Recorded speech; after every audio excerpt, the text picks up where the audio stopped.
Alrighty, this is going to be a reading for my Sagittarius. Let's go ahead and jump into your reading, okay? Any information you need to get a personal, I have the September 2022 forecast available on my website, so check that out if you want to know what the month of September has in store for you. And let's jump in. All right, first card we have is the Eight of Cups in reverse and the Ace of Cups.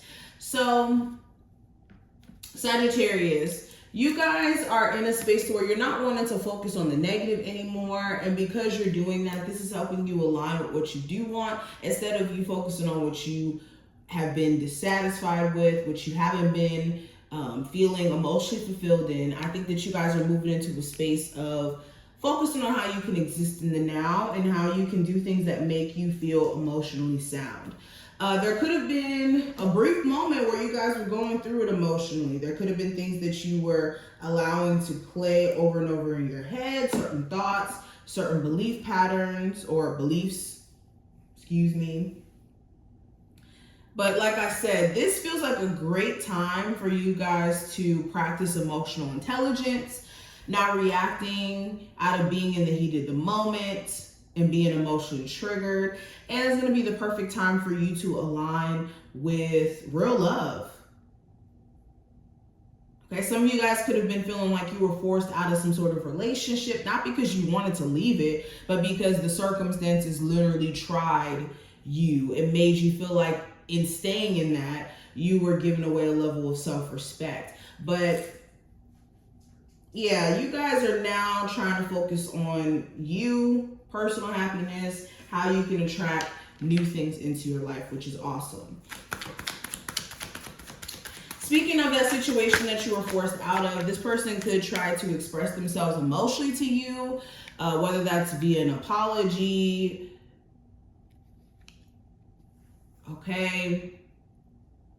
With the Seven of Cups in reverse and the Strength card, if you are dealing with the Leo, you're going to see the reality of who you're dealing with. Yeah, you're going to see the reality. I think that even regardless of the zodiac sign, I think that you're going to see your person for who they truly are. If you guys are dealing with somebody who has you very conflicted and confused in terms of where you stand, or someone who just has a lot of options, romantic options. They could be, you know, talking to people here, there, everywhere, whenever you guys fall out of grace.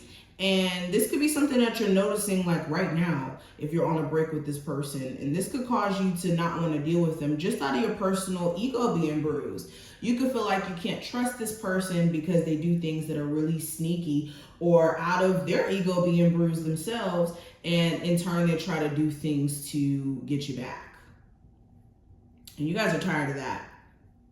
Now, shifting gears for a second, I also get this energy of you guys wanting to do something new. Maybe you want to pick up some sort of new creative endeavor or some sort of new way of making money. You're finally narrowing down what options to consider. But with the Strength card in reverse, you could be needing the confidence or the ability to push yourself and put yourself out there when it comes to whatever this is that you're trying to do career-wise. Excuse me, I'm getting choked up.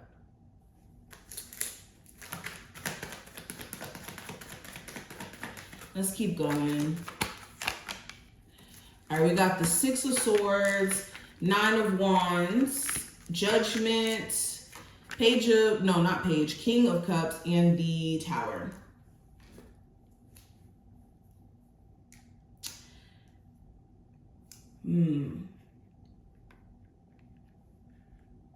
Some of you guys could also be realizing that certain struggles that you're experiencing has a lot to do with certain decisions that you've been making for the sake of other people. And if not for other people, more so you making certain choices that weren't really necessarily in alignment with making you happy. It's like you're starting to realize that all the things that you may have been doing you thought was going to make you happy, and now you're starting to see that that's not necessarily the case.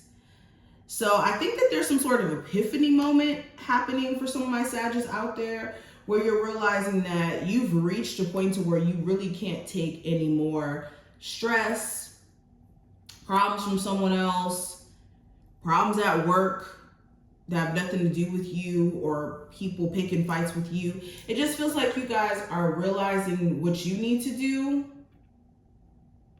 in order to move beyond this Nine of Wands energy.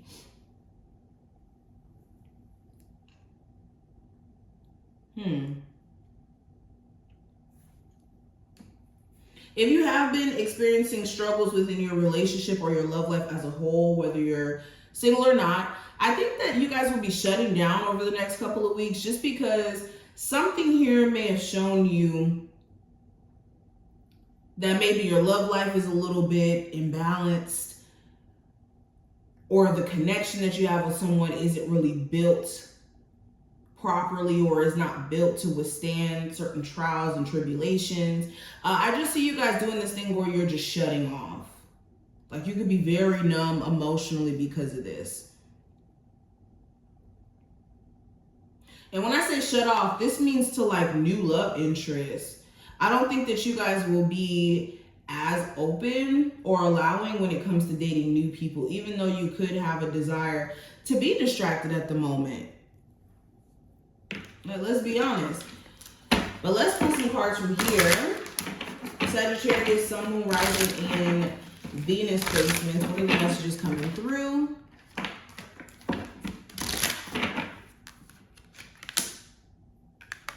All right, we have learning from social conflict. So where are you guys not seeing the lesson in certain interactions you have with friends, family members, a love interest here, especially around this time frame? If there is some sort of conflict that comes up between you and a coworker, you and whoever, there's a lesson in that social conflict. So make sure that you're not missing it. Make sure that you're not just looking at it from perspective of you being all the way right. And even if you are right, what exactly is the lesson from this experience? I also have manifesting the future. So are you too focused on what's going to happen next that you're not really being present in the now to make the future what you would like it to be? Like, when you're constantly worrying, all you attract in the future is worry. All you attract is negativity to yourself. So instead of being so caught up on what's next, what about what's now? And last card I have is loving the self on all levels. So this is making sure you're loving yourself in all versions, okay? Not neglecting the fact that you still got to show yourself empathy and love, irregardless of what's going on in the outside world, what's going on with your bank account, what's going on with your love life. You need to make sure that you're loving yourself more than any challenge, obstacle, person out there can trick you to not love yourself. Okay, but these are the messages that I see. I hope that this message was helpful. If it was, definitely thumbs up the video and subscribe so you never miss a beat. And I will see you in the next one.